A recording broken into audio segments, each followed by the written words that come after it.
देखो क्या कहा है, दो संख्याओं का एलसीएम 1260 है, उनका अंतर, दो संख्याओं के एलसीएम का मतलब हो गया H into A into B is equal to आपका 1260 है एलसीएम तो। और दोनों का अंतर का मतलब हो गया एच इंटू ए माइनस बी। एच इंटू ए माइनस बी आपका दे रखा है 54। यही कहा है क्या? क्वेश्चन नंबर 12 में क्या कह रहा है, दो संख्याओं का एलसीएम 1260 और उनका अंतर 54 है। तो ध्यान दो बोर्ड पर, किससे कट रहा है? 126 का आधा क्या हो जाएगा? 63। तो 63 से तुम नहीं कट रहा, 9 से कट रहा है क्या? 9 से। इसके यदि फैक्टर करें तो ये 9 से 6 बार कटता है और ये भी 9 से कटता है। 18 दूनी 36, 72, 54।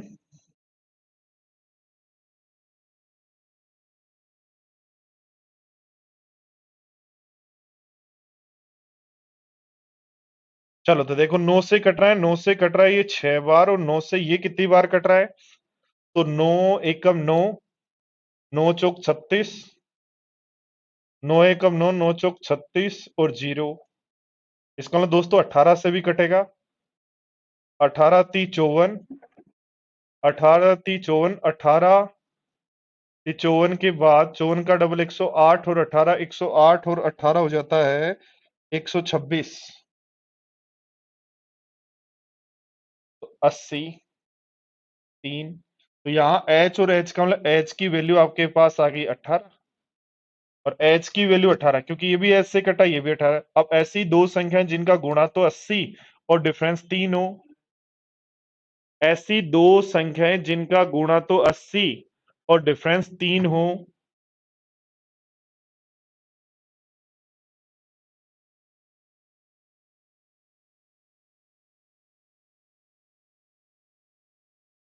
बोलो। 18 7, अच्छा, 7 बार ही कटेगा क्या? 18 7 126 होता है, ठीक है। तो ऐसी दो संख्याएं जिनका डिफरेंस तो 3 और गुणा 70 हो,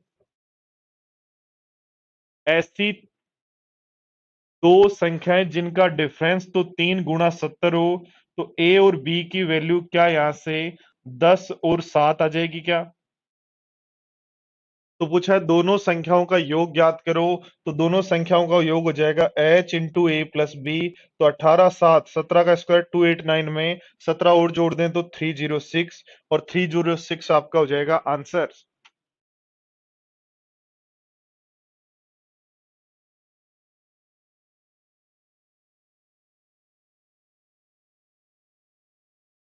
चलो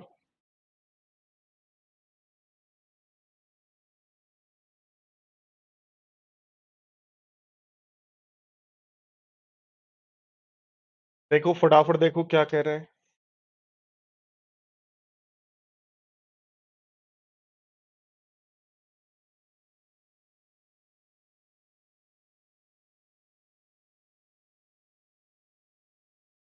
देखो दो संख्याओं का HCF 12 है, तो वो संख्याएं क्या होंगी? 12 के टेबल में आएंगी। 12 होगा, 24 होगा, 36 होगा, 48 होगा, ऐसे ही कोई दो संख्याएं हैं।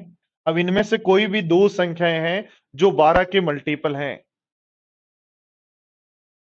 रवि n1 माइनस n2 था, तो n1 माइनस n2 जो था, वो ध्यान दो बोर्ड पर, तो आप लिख सकते हो H A minus H B, और H A minus H B यानी एच ए माइनस बी। ठीक है, तो ध्यान दो बोर्ड पर, 12 की मल्टीपल जो है उनमें से ऐसी दो संख्याएं जिनका एचसीएफ हो, तो ये दोनों हो सकती हैं, ये दोनों हो सकती हैं, ये दोनों हो सकती हैं। जीसीडी का मतलब एचसीएफ ही होता है। दिव्या, जीसीडी का मतलब है ग्रेटेस्ट कॉमन डिविजर, और ग्रेटेस्ट कॉमन डिविजर यानी सबसे बड़ा कॉमन फैक्टर, और सबसे बड़ा फैक्टर कॉमन फैक्टर होता है जो एचसीएफ होता है वही। तो देखो 12 से, अब देखो क्या कह रहा है, 12 से बड़ी होनी चाहिए, तो 12 से बड़ी जो होगी वो बी होगी, उससे बड़ी ए होगी। तो बोलो ए और बी की वैल्यू क्या होगी? तो 36 और 24 कह दें क्या? भाई 12 किन का एचसीएफ होगा? जो 12 के टेबल में आएंगे, और 12 से बड़ी होनी चाहिए, तो 12 से बड़ी बी और ए है, तो ये दो संख्याएं कौन है? वो आपका आंसर हो जाएगा।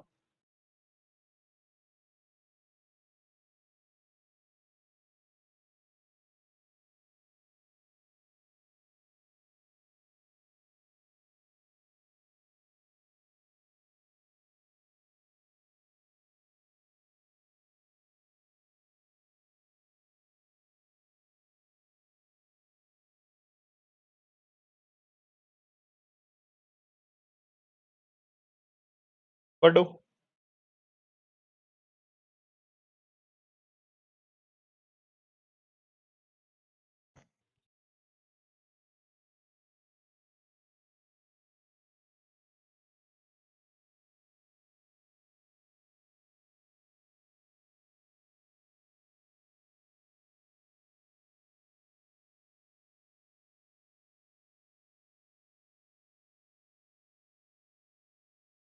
VS1 क्वेश्चन आता है यहां से।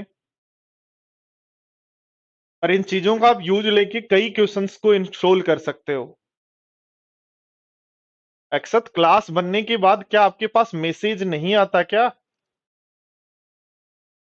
ऐप में नोटिफिकेशन बंद कर रखे हैं क्या आपने?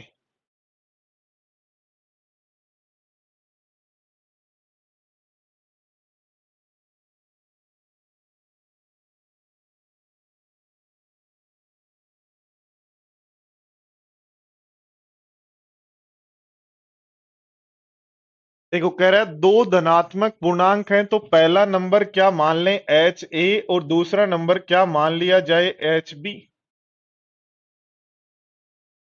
दो धनात्मक पूर्णांक हैं तो क्या पहला नंबर HA और दूसरा नंबर HB मान लिया जाए क्या? और कह रहा है दोनों धनात्मक पूर्णांकों में का लघुत्तम समापते बड़ी संख्या का दो गुना है, तो इस संख्या को बड़ी संख्या मान लें, तो इसका दो गुना जो है वो एलसीएम है, और एलसीएम हम जानते हैं H Guna A Guna B होता है। तो क्या यहां से पता लग गया है कि B की वैल्यू 2 है?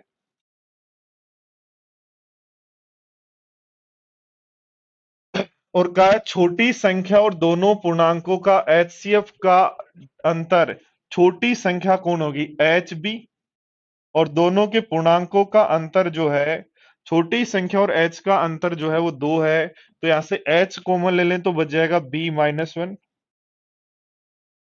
सॉरी 4। तो h की वैल्यू यहां से आ जाएगी 4। पूछ रहा है छोटी संख्या बताओ, तो 4 गुणा 2, तो आंसर हो जाएगा 8। वापिस पढ़े मेरे साथ साथ क्वेश्चन को, तब आपको बात समझ में आएगी।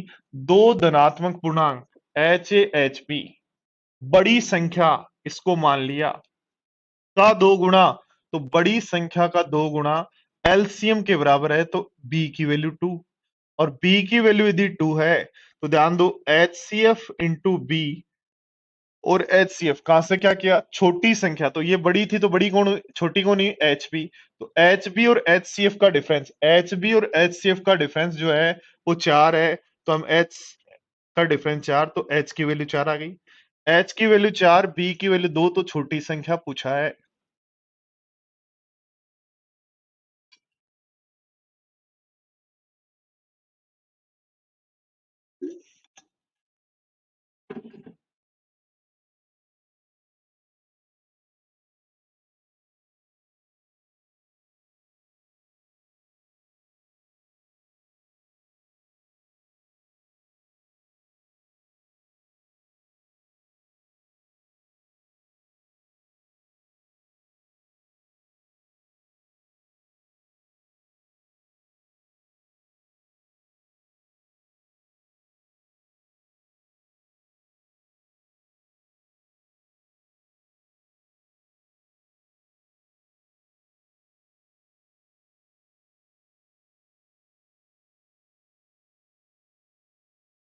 बोलो क्या क्वेश्चन है मनीष आपका, बोलो।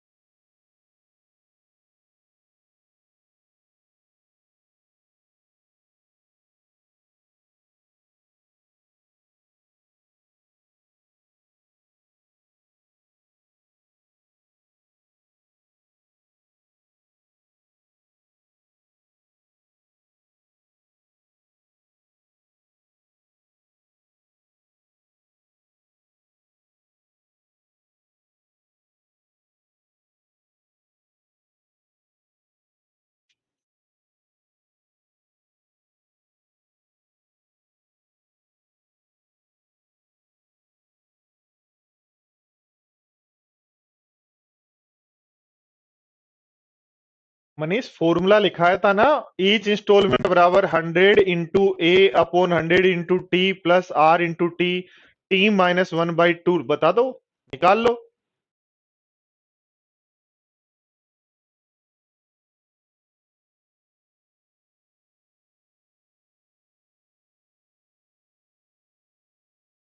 अंजलि, यदि नए क्वेश्चन पे अटक रहे हो तो सबसे पहले जो क्लास में पढ़ाया जा रहा है उन क्वेश्चंस को कम से कम 3 से 4 बार करो, फिर नहीं अटकोगे।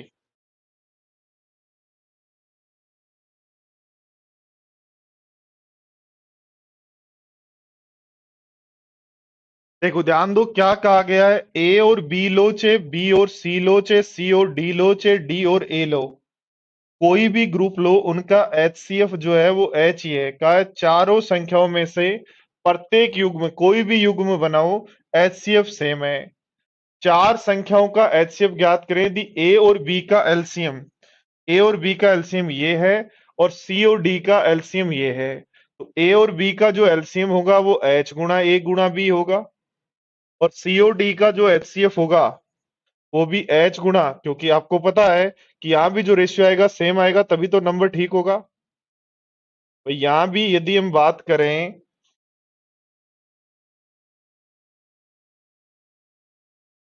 तो यहाँ जो रेशियो है वो आपका हो जाएगा एच गुणा सी गुणा डी हो जाएगा कोई रेशियो। पर यहाँ जो देखो ध्यान दो, इनका जो एलसीएम है और इनका जो एलसीएम है उनका कॉमन फैक्टर कौन है, एच है क्या? ये आप कह रहे हो दो दो नंबर के कोई भी ग्रुप बनाओ एचसीएफ एच है, तो कोई भी दो नंबर लिए ए और बी, उनका एलसीएम दे रखा है तो एच गुणा ए गुणा बी और फिर एच गुणा ए गुणा बी। तो दोनों केस में इन दोनों का जो कॉमन फैक्टर है, दोनों एलसीएम का जो कॉमन फैक्टर है, क्या वो एचसीएफ होगा क्या, बोलो? तो बताओ 310 और 651 का कॉमन फैक्टर कौन है? तो 31 है, इसलिए आंसर हो जाएगा 31 है उन नंबर का एचसीएफ। हाँ, अलग अलग ही तो है इंस्टॉलमेंट। अलग अलग इंस्टॉलमेंट कैसे होगी, बताओ? आप अलग अलग कैसे करोगे उनको? आपने एक बात मुझे बताओ कि आप मनीष कह रहे हो, एक बार भाई सारे स्टूडेंट्स ध्यान दो। देखो मनीष कह रहा है सर प्रिंसिपल 5,000 है, रेट 5% है, टाइम 3 वर्ष है, अलग अलग इंस्टॉलमेंट बताओ। क्या हुआ, ये क्वेश्चन ही नहीं है कोई? कैसे बताएं अलग अलग इंस्टॉलमेंट, किस हिसाब से बताएं बताओ? इंस्टॉलमेंट तब पता चलेगी दोस्तों जब आपको कोई रेशियो पता हो या कुछ और दिया हुआ हो, ठीक है? और अलग अलग इंस्टॉलमेंट नहीं होती। इस क्वेश्चन के लिए आपकी एक इंस्टॉलमेंट होगी जिसका आपको फॉर्मूला लिखवा रखा है, उससे आ जाएगी एक ही। अरे मेरे भाई ध्यान दो, देखो हरिकेश ध्यान दो, कहा है ए और बी का, बी और सी का, सी और डी का और डी और ए का, इनका कोई भी ग्रुप लो एचसीएफ एच है। कोई भी दो दो के ग्रुप लोगे, प्रत्येक युग्म का मतलब पेयर बना लो, कोई भी पेयर ए बी सी का पेयर बना लो, उन सब का एचसीएफ एच ही है। अब हमें क्या कहा है, ए और बी का एलसीएम, एलसीएम होता है एचसीएफ गुणा ए गुणा बी, और सीओडी का एलसीएम तो वो होता है एचसीएफ गुणा इन दोनों का रेशियो, तो वो मान लो सीओडी है। तो यहां जब दोनों नंबरों के एलसीएम आपको पता है और एचसीएफ चाहिए, तो इन दोनों नंबरों से समझो एचसीएफ कौन है, दोनों का कॉमन फैक्टर। तो दोनों नंबर का 310 का और 651 का कॉमन फैक्टर कौन होगा, वो आपका आंसर हो जाएगा। मनीष आपको इंस्टॉलमेंट समझ में आ गया, बट आप समझना नहीं चाह रहे उसको, उसको आप चाह रहे हो और ही कहीं दिमाग लगाना, जोड़ बाकी गुणा भाग करना चाह रहे हो बस आप। क्या आप क्वेश्चन नहीं बनाना आ रहा आपको, क्वेश्चन तो आ गया, क्वेश्चन बनाना नहीं आ रहा।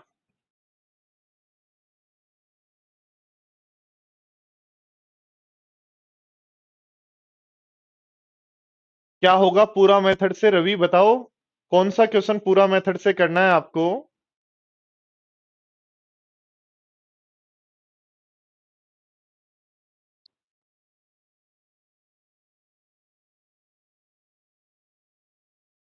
कॉमन फैक्टर कैसे पता करते हैं, जिसका दोनों में भाग चला जाए।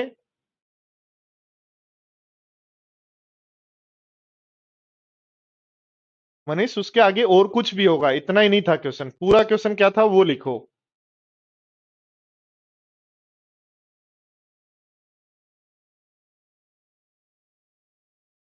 ध्यान दो क्या कहा है, दो संख्याएं 1728 हैं, दो संख्याएं 1728 और के हैं, उनका एलसीएम जो है वो 51 58 51 84 है। तो के कितने मान संभव हैं?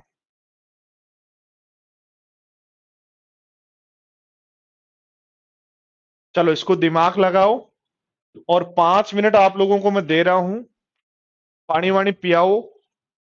फिर हम 1 घंटे और, यानी 12:30 बजे तक पढ़ेंगे। 1 घंटे 10 मिनट और। तो 5 मिनट मैं आप लोगों को दे रहा हूं, पानी वानी पियाओ। ठीक है, घुमाओ। 5 मिनट, 11 5 नहीं 10 मिनट दे देता हूं। चलो 11:30 पर क्लास वापस स्टार्ट करेंगे, 11:30 पर, और 12:30 बजे तक पढ़ेंगे। तो 10 मिनट घुमाओ आप आराम से, फिर मिलते हैं।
तो मनीष सीधा फॉर्मूला लगा दो इसमें, तो इसमें सीधा सा फॉर्मूला लगा दो, कुछ भी नहीं करना। और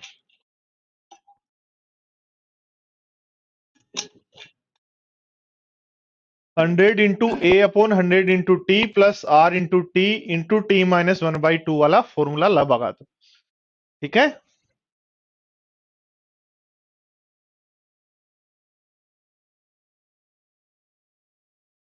अद्वित रहेंगे अभी तो रहेंगे। ठीक है, पढ़ो, देखो, ध्यान दो क्या कहा गया है। देखो, कोई भी नंबर का यदि आपको एलसीएम या एचसीएफ निकालना है, जैसे देखो हमारा नंबर था एक 16, एक नंबर था 20, तो 16 को हम क्या लिख सकते हैं, 2 की पावर 4, और 20 को क्या लिख सकते हैं, 2 की पावर 2 गुणा 5। 16 को क्या लिख सकते हैं, 2 की पावर 4, और 20 को क्या लिख सकते हैं, 2 की पावर 2 गुणा 5।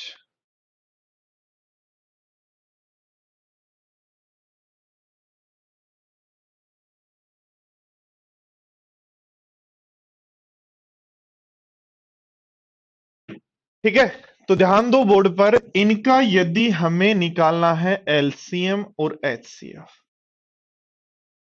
तो कोई भी नंबर, 2 नंबर का, 3 नंबर का एलसीएम एचसीएफ निकालना हो, तो सबसे जो इजीएस्ट मेथड होता है वो 2 नंबर के फैक्टर कर लो, प्राइम नंबर्स की पावर में लिख लो, और प्राइम नंबर्स की पावर में लिखने के बाद एलसीएम होगा, जो भी नंबर्स हैं वो सारे नंबर आएंगे, 2 भी आएगा, 5 भी आएगा, और पावर मैक्सिमम आएगी, तो 2 की पावर मैक्सिमम और इसकी पावर मैक्सिमम, तो आंसर हो जाएगा 16, 5, 80।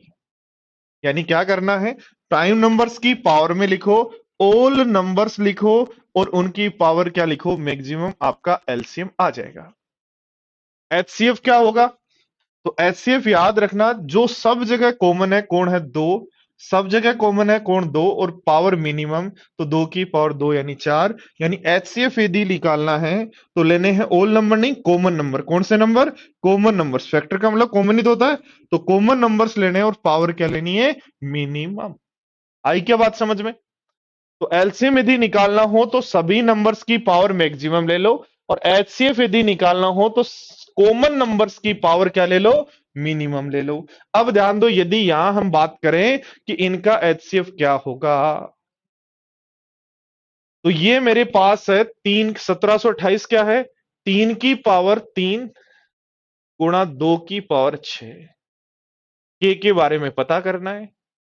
और इसकी वैल्यू क्या होगी, तो ये है 3 की पावर 4 गुणा 2 की पावर 6। तो अब सोचो, 1728 3 की पावर 3 गुणा 2 की पावर 6 है, और 5184 3 की पावर 4 गुणा 2 की पावर 6 है, तो के का मान क्या होगा।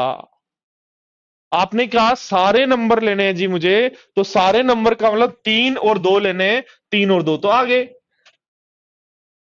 ध्यान दो, एलसीएम आया 3 की पावर 4 इंटू 2 की पावर 6, एलसीएम आप कह रहे हो ऑल नंबर्स होने चाहिए, ऑल नंबर्स ही लिए, और पावर क्या होनी चाहिए, मैक्सिमम होनी चाहिए, तो मैक्सिमम होनी चाहिए, तो बताओ 3 की पावर 4 मैक्सिमम होनी चाहिए, तो इसमें तो है ही नहीं, इसका मतलब 3 की पावर 4 तो यहां से आया है।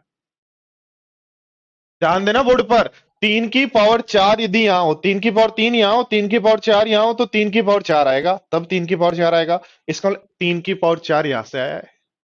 अब ध्यान दो, 2 की पावर 6 हो तो बोर्ड पर ध्यान दो, 2 की पावर 0 हो तब भी 6 लोगे, 2 की पावर 1 हो तब भी 6 लोगे, 2 की पावर 2 हो तब भी 6 आएगा। इसका मतलब दोस्तों यहां आपके पास 2 की पावर 0 से 6 तक हो सकती है, 2 की पावर 0 से 6 तक हो सकती है। तो 2 की पावर 0 से 6 तक यदि बात करते हो तो टोटल कितने पेयर बन सकते हैं, तो 0 से 6 तक इसका मतलब पेयर हो जाएंगे कितने, 7। ध्यान देना सारे स्टूडेंट्स, बोर्ड पर ध्यान दो। देखो, आपको कहा कोई नंबर 1728 है, यानी 3 की पावर 3 इंटू 2 की पावर 6 है। एक नंबर के है जिनका एलसीएम ये है, और एलसीएम आया 3 की पावर 4 गुणा 2 की पावर 6।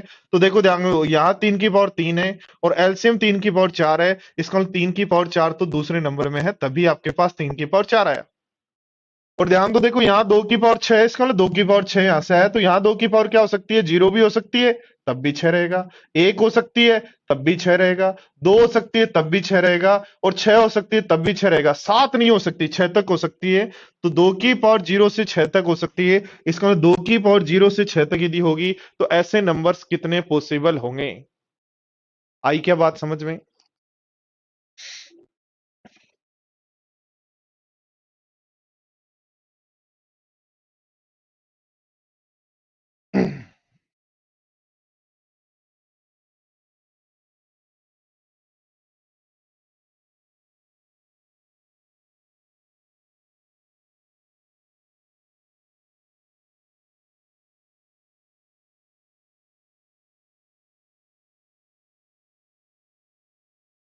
नेक्स्ट पढ़ो, देखो क्वेश्चन।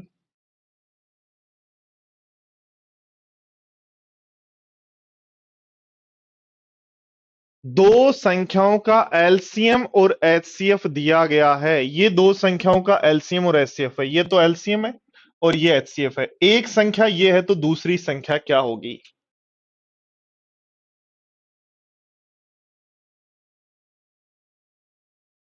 हरिकेश, बोर्ड पर ध्यान दो, थोड़ा सा दिमाग लगाओ। 3 की पावर 3 गुणा 2 की पावर 6 एक नंबर है। दूसरा नंबर पता नहीं है और दोनों नंबर का एलसीएम है 3 की पावर 4 गुणा 2 की पावर 6। ध्यान दो, इस नंबर में यदि 3 की पावर 2 होता तो क्या 3 की पावर 4 आता? क्या नहीं आता। इस नंबर में 3 की पावर 5 होता तो क्या 3 की पावर 4 आता? क्या नहीं आता। इसका मतलब इस नंबर में क्या है? इस नंबर में 3 की पावर 4 है। तभी इन दोनों नंबरों का एलसीएम जो है वो 3 की पावर 4 आएगा। अब ध्यान दो, यदि ये नंबर इतने ही हो, ये 3 की पावर 3 गुणा 2 की पावर 6 है और ये 3 की पावर 4 है। ये नंबर यदि इतने ही हो तो क्या एलसीएम ये आएगा? हाँ, इन दोनों का 3 की पावर 4 या 2 की पावर 6। इसका मतलब 2 की पावर 6 के जितने भी फैक्टर हो सकते हैं वो यहां यदि हो, 2 की पावर 0 हो, 2 की पावर 1 हो, 2 की पावर 2 हो, 2 की पावर 3 हो, 2 की पावर 4 हो, 2 की पावर 5 हो, 2 की पावर 6 हो, यहां इनमें से कोई भी हो। यानी जैसे 3 की पावर 3 इंटू 2 की पावर 6 नंबर दिया है और अपना नंबर 3 की पावर 4 इंटू 2 की पावर 5 हो, तो क्या एलसीएम यही आएगा? हाँ, इससे 3 की पावर 4 आएगी, यहां से 2 की पावर 6 आएगी। तो यहां जो पॉसिबल पेयर है वो 2 की कितनी वैल्यू पॉसिबल है? यानी 3 की पावर 4 में क्या लिख सकते हो? तो 2 की पावर 0 से 6 तक लिखोगे तो एलसीएम यही रहेगा। इसका मतलब इतने ही पेयर पॉसिबल है। यहां देखो, ध्यान दो, क्या कहा है? एलसीएम ये है। तो ऐसी दो संख्याएं जिनका गुणा 8 और सम 6 बने, क्या x+4 और x+2 होंगे? इंटू x+1 है। तो ये तो हो गया एलसीएम, इंटू कर दो एचसीएफ। एलसीएम इंटू एचसीएफ कर दिया। ये पूरा एलसीएम था, इंटू कर दिया एचसीएफ से। और एलसीएम इंटू एचसीएफ क्या होता है? दोनों संख्याओं का गुणा। तो ध्यान दो, यहां से एक संख्या पता है। ऐसी दो संख्याएं जिनका गुणा 2 सम 3, तो 2 और 1 होगा। 2 और 1 होगा। तो इससे ये काट दो तो आपके पास बच गया x² प्लस 5x प्लस सम तो कितना बन रहा है? 5 गुणा क्या बन रहा है? 4। तो x² प्लस 5x प्लस 4, इसलिए ऑप्शन हो जाएगा ए।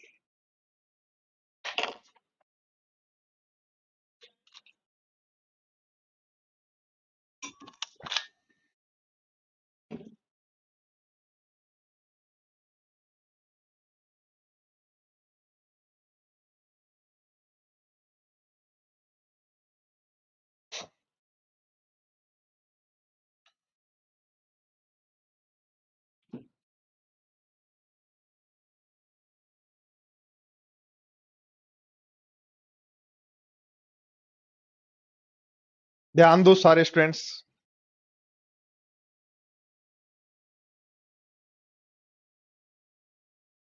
मनीष, ये पढ़ लो, अभी छोड़ दो उस बात को।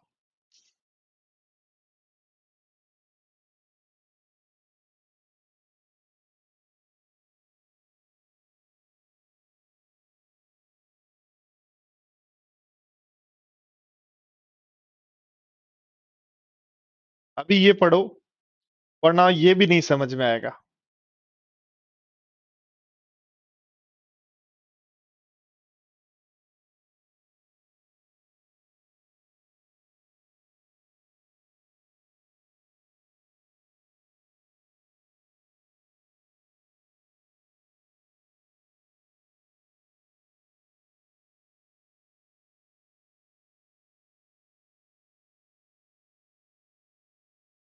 ध्यान दो, दो संख्याओं का एचसीएफ एम और एन है, तो एम और एन का एचसीएफ तो 24 है, और दोनों संख्याओं का गुणा तो एच गुणा ए एच गुणा बी बराबर आपको दिया हुआ है 552।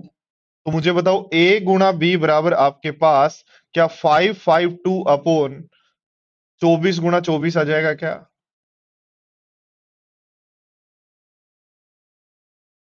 तो 24 दूनी 48, और ये कट रहा है 23 बार, तो आ गया 23/24। तो क्या ए गुणा बी, दो संख्याओं का गुणा, दो न्यूमरेटर का गुणा, क्या ए गुणा बी 23 और 24 हो सकता है क्या? तो ऐसा पॉसिबल नहीं है, इसलिए आंसर कहेंगे नो सेट पॉसिबल। ए गुणा बी या तो 5 आना चाहिए, या 12 आना चाहिए, या 7 आना चाहिए, या 2 आना चाहिए, या 1 आना चाहिए, कुछ ऐसा आना चाहिए, फ्रैक्शन में नहीं हो सकता। ध्यान दें सारे साथी, एलसीएम नहीं दिया हुआ, एलसीएम नहीं दिया हुआ, आनंद मनी तिवारी, एलसीएम नहीं दिया हुआ, क्या दिया हुआ है? गुणा। तो एच गुणा ए एच गुणा बी में ए गुणा बी चाहिए, तो एच स्क्वायर का भाग दोगे तो ये 23/24 है, जो पॉसिबल नहीं है, और नहीं पॉसिबल है तो ऐसे ही करना है। नेक्स्ट देखो, नेक्स्ट क्वेश्चन है आपका ये,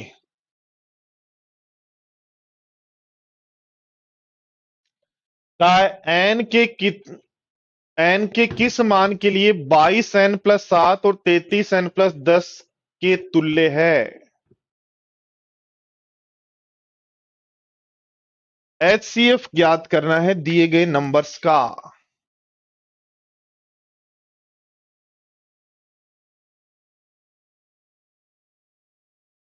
कनक एच गुणा ए और एच गुणा बी बराबर कोई नंबर दिया हो, तो एच स्क्वायर का जब भाग देंगे तो ए गुणा बी हमेशा नंबर आना चाहिए, ठीक है? और आपके पास आ रहा है फ्रैक्शन, तो ऐसा नहीं हो सकता, इसलिए कांट बी डिटरमाइन। देखो एन की वैल्यू यदि 1 रखते हैं तो ये बनता है 29 और वो बनता है 43। एचसीएफ क्या होगा? 1 होगा, इसलिए आंसर हो जाएगा 1। एन की वैल्यू 2 रख लो, 44 और 7 तो 51, 66 और 10 तो 76, तो इसका भी एचसीएफ क्या होगा? 1 होगा, इसलिए आंसर हो जाएगा 1।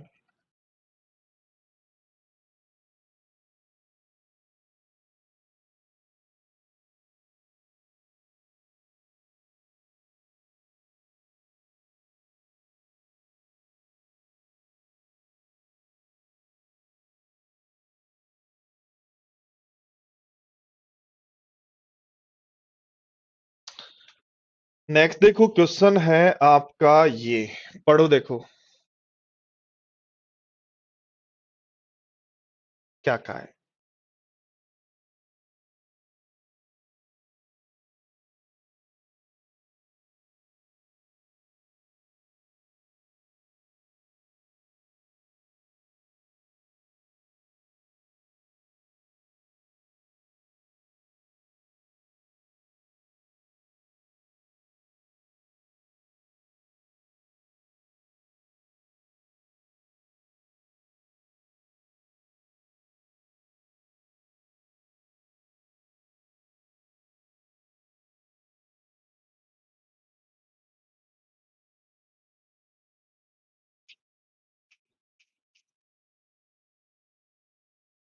तुक्का मत मारो भाई, तुक्का मत मारो, कॉन्सेप्ट समझो। दिव्या ध्यान दो, 144 है और 144 का एचसीएफ 12 है, तो नंबर ए गुणा बी 4 गुणा 3 होगा क्या? ठीक है, उसके बाद एक नंबर है 192, तो 192 हो जाएगा 12 इंटू, तो 12 इंटू बन जाएगा 16, तो 4 गुणा 4 हो जाएगा क्या?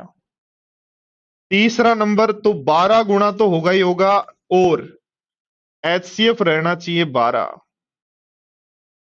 तो क्या नहीं हो सकता? देखो ध्यान दो दोस्तों, बोर्ड पर ध्यान दो, यदि यहां मैं गुणा में 4 ले सकता हूं क्या? बोलो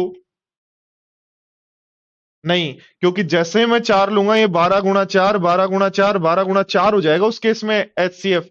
इसका मतलब 4 गुणा में नहीं आ सकता, जो यहां कॉमन है ना वो गुणा में नहीं आ सकता। याद रखना, जब भी पूछे कि एक नंबर का एचसी 2 नंबर का एचसीएफ ये है, तीसरा नंबर क्या नहीं हो सकता? तो HCF 12 तो हो सकता है, ठीक है, बट यहां जो गुणा में नहीं आएगा वो क्या नहीं होगा? जो इन दोनों नंबर में कॉमन फैक्टर है, कौन है 12 के अलावा? 4। तो 4 यहां नहीं हो सकता, यानी ये नंबर कभी भी 48 नहीं हो सकता। 48 हुआ तो उस केस में HCF 48 हो जाएगा, इसलिए आंसर होगा डी। वापिस देखो, रिपीट कर रहा हूं, सारे स्टूडेंट्स एक बार समझ लो, सारे स्टूडेंट्स एक बार वापिस समझ लो। ध्यान दो, देखो पहला नंबर आप कह रहे हो 144 और HCF 12 है, तो 12 गुणा ए को हम क्या लिखेंगे? या 12 होगा तो 12 को लिख सकते हो 4 गुणा 3। ऐसे देखो, ध्यान दो, 192 की यदि बात करें तो 12 गुणा बी का क्या होगा? तो 4 गुणा 4 बन जाएगा 16। ठीक है, अब अगला नंबर x बराबर हमें पता है 12 गुणा कुछ होना चाहिए। तो याद रखना कुछ क्या नहीं होना चाहिए, नहीं का जब भी बात करें क्या नहीं होना चाहिए, तो इन दोनों नंबरों में 12 तो HCF है, इसके अलावा कोई कॉमन फैक्टर है क्या? हाँ 4 है, तो ये 4 यहां नहीं आ सकता, वरना तो HCF ही चेंज हो जाएगा, इसलिए आंसर होगा 48 नहीं हो सकता। आई बात समझ में?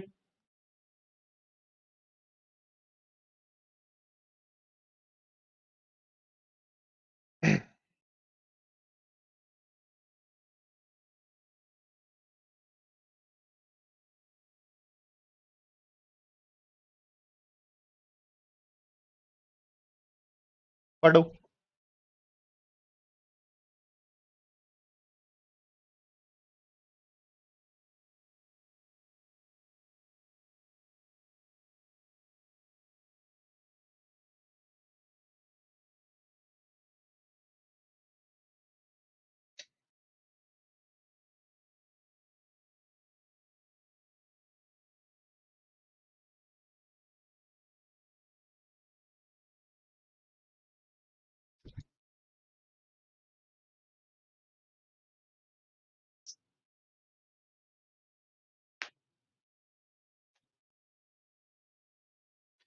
ए और बी का HCF जो है वो 1 है। ए और बी पूर्णांक के लिए ए प्लस बी, ए माइनस बी किसके तुल्य होगा HCF? ध्यान दो, ए और बी का HCF यदि 1 है तो ए 13 हो और बी 14 हो, तब HCF 1 हो सकता है, पहला केस। ठीक है, तो ऐसा यदि हमारे पास है तो 13 प्लस 17 भी एक ओड नंबर बनेगा, और 17 माइनस 13 एक इवन नंबर बनेगा। सॉरी, हमारे पास क्या, 13 प्लस 14, तो 13 प्लस 14 क्या बनेगा? 27, और 14 माइनस 13 क्या बनेगा? 1। तो इस केस में भी जो HCF है वो 1 क्या क्या होगा? 1। यानी एक नंबर यदि ओड हो और एक नंबर यदि इवन हो, तो उस केस में तो HCF आएगा 1। यानी ध्यान रखना, एच ए और बी का HCF यदि 1 है तो एक ओड हो एक इवन हो, और यदि ए प्लस बी और ए माइनस बी यदि निकालते हैं तो उनका HCF भी क्या रहेगा? 1 रहेगा। पर ध्यान दो, देखो ए और बी यदि दोनों ओड हो, 15 और 17, तब भी तो HCF 1 होना है। तो 15 और 17 का सम क्या बनेगा? 22, और 15 और 17 का डिफरेंस क्या बनेगा? 2। इसका मतलब उस समय HCF क्या हो जाएगा? 1 की बजाय 2 हो जाएगा। इसका मतलब दोस्तों याद रखना, यदि ये दोनों नंबर ए और बी दोनों नंबर यदि दोनों ओड हैं या दोनों इवन है, दोनों ओड है या दोनों इवन है, तो उस केस में HCF क्या होगा? 2। तो याद रखना, याद रखना कि ऐसे केस में HCF या तो 1 होगा या 2 होगा। तो क्या ध्यान रखना है? ए और बी एक ओड एक इवन है तो HCF 1, और दोनों ओड या दोनों इवन है उस केस में HCF क्या हो जाएगा? 2। इसलिए आंसर होगा 1 या 2। चलो नेक्स्ट देखो, बहुत ही बेहतरीन बेहतरीन क्वेश्चंस हैं दोस्तों। यहां ये क्वेश्चंस करने के बाद आपका केट लेवल तक का पूरा दिमाग जो है वो खुल जाएगा। इसके बाद कोई भी क्वेश्चंस आप आसानी से कर पाएंगे।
रवि क्या बात समझ में नहीं आई?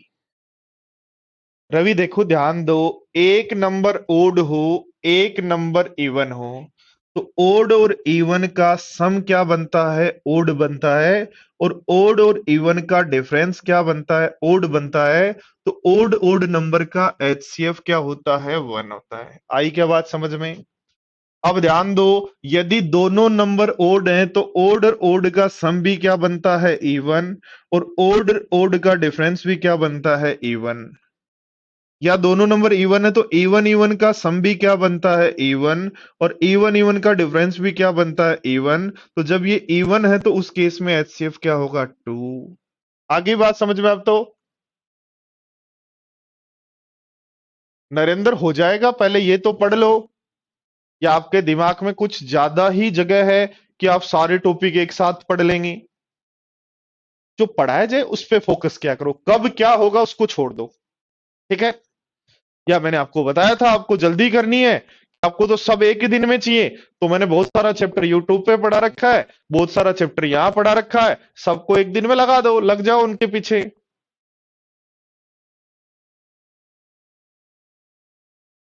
कनक वीडियो को बैक करके देखना कैसे आया। ध्यान दो, देखो कोई भी दो नंबरों का एचसीएफ जब निकालना हो, याद रखना कोई भी दो नंबरों का एचसीएफ जब निकालना हो, जैसे ध्यान दो, देखो 16 और 20 का एचसीएफ यदि निकालना है तो 20 में भाग विधि होती है। एचसीएफ निकालने का दूसरा तरीका क्या होता है? भाग विधि।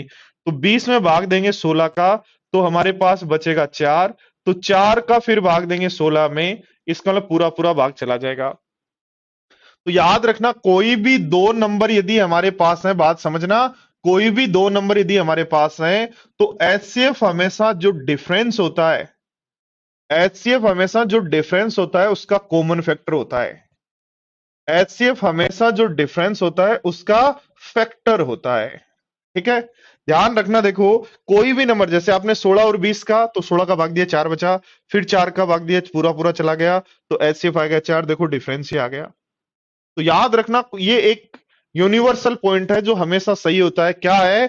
कि कोई भी दो नंबर्स का एचसीएफ यदि निकालना है, कोई भी दो या तीन नंबर्स का एचसीएफ यदि निकालना है, तो हमेशा फैक्टर होगा किसका? डिफरेंस का। तो N1 और N2 का यहाँ डिफरेंस है 25, तो 25 के फैक्टर क्या हो सकते हैं? 25 हो सकते हैं, 5 हो सकता है, 1 हो सकता है। इसका मतलब ऐसे जो एचसीएफ के संभावित मान है वो कितने हैं? 3। यानी जब भी इस तरीके का क्वेश्चन आए तो डिफरेंस के टोटल फैक्टर कितने हैं वो आंसर होगा। डिफरेंस के टोटल फैक्टर कितने हैं वो आपका आंसर होगा। आगे बात समझ में?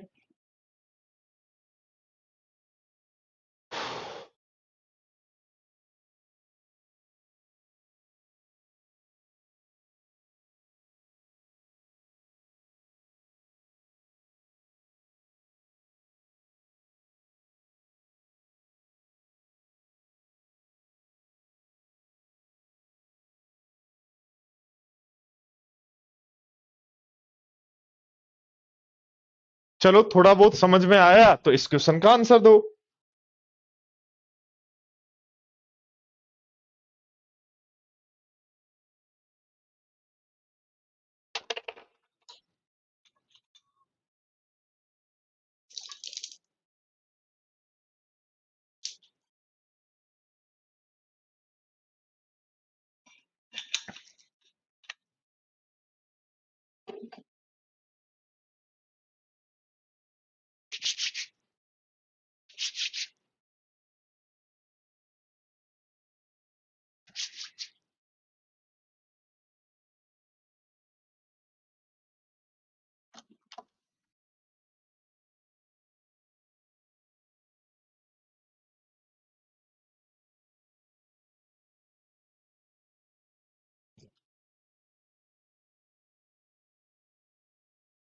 ये सिखाएंगे नंबर सिस्टम में अर्नव, सिखा देंगे। अभी यह ध्यान दे लो, ऐसे ही निकालते हैं। ठीक है? ध्यान दो, 240 दोनों का डिफरेंस कितना हुआ? 240। तो 240 के टोटल जो डिफरेंस है, याद रखना इस केस में जो भी डिफरेंस है उसके टोटल फैक्टर पॉसिबल एचसीएफ होंगे। टोटल फैक्टर जो है वो पॉसिबल एचसीएफ होंगे। तो 40 के टोटल जो फैक्टर होते हैं वो 10 होते हैं। अभी सीख लो, जिनको नहीं आता आगे जब हम नंबर सिस्टम पढ़ेंगे तब समझा देंगे, जिनको आता है वो अच्छी बात है। ध्यान दो दोस्तों, इसके बाद हम बात करते हैं टाइप बी। इसके बाद हम बात करते हैं टाइप बी, एलसीएम से जो क्वेश्चंस हमारे पास बनते हैं उनकी। तो एलसीएम से जो क्वेश्चन हमारे पास बनते हैं उसमें पहला टाइप आपको होता है based on number. Based on number, based on number.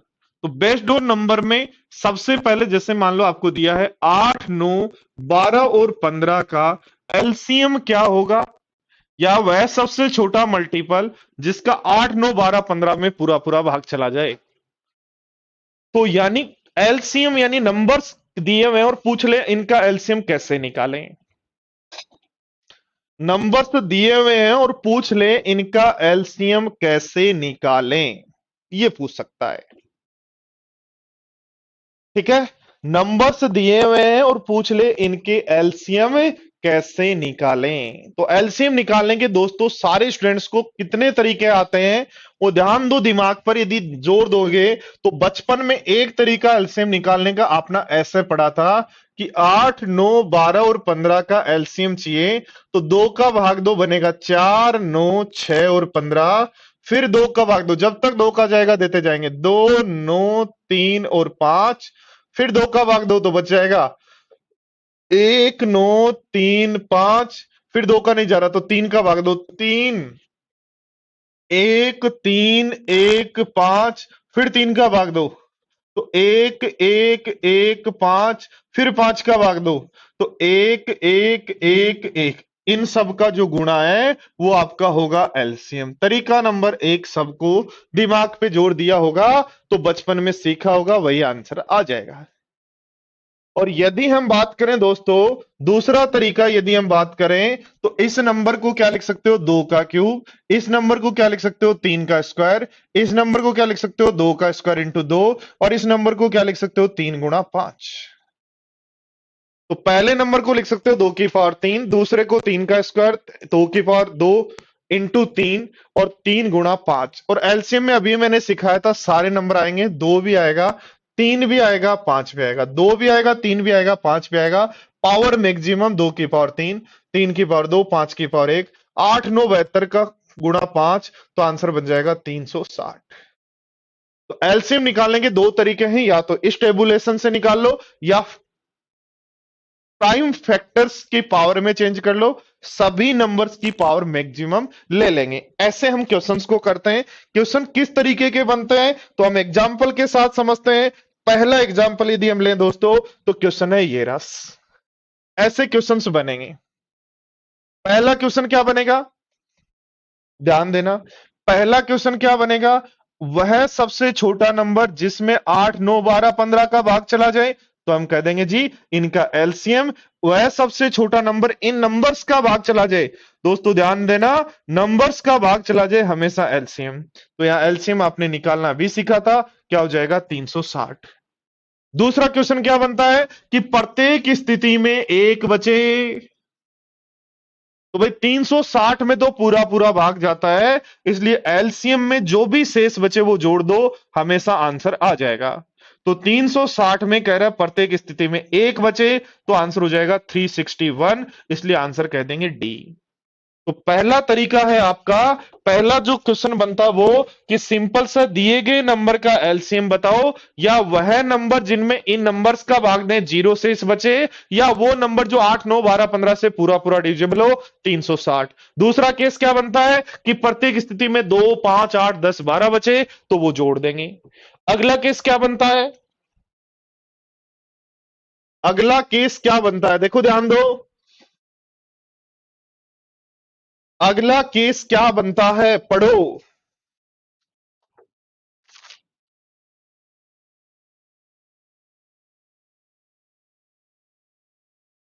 कह रहे हैं वह सबसे छोटी संख्या वह सबसे छोटी संख्या जिसमें 7 जोड़ने पर 3, 7, 28 और 15 से डिविजिबल हो। 3, 7 और 15 से डिविजिबल हो, इनसे जो डिविजिबल होगा वो एलसीएम होगा। इसको 3 लिख सकते हो, इसको 7, इसको 7 गुणा 2 का स्क्वायर और इसको 3 गुणा 5, तो यहां से एलसीएम आ जाएगा। बोलो क्या होगा? 3 की पावर 1, 2 की पावर 2, 7 की पावर 1, 5 की पावर 1, 35 चौक 140, 140 गुणा 3 420 होगा। 420 कब आया? किसी नंबर में 7 जोड़ने पर। क्या कह रहा है? वह सबसे छोटी संख्या जो 7 जोड़ने पर इनसे डिविजिबल हो, तो 7 जोड़ने पर इससे डिविजिबल हो, तो वह सबसे छोटी संख्या क्या होगी? बोलो, आई बात समझ में?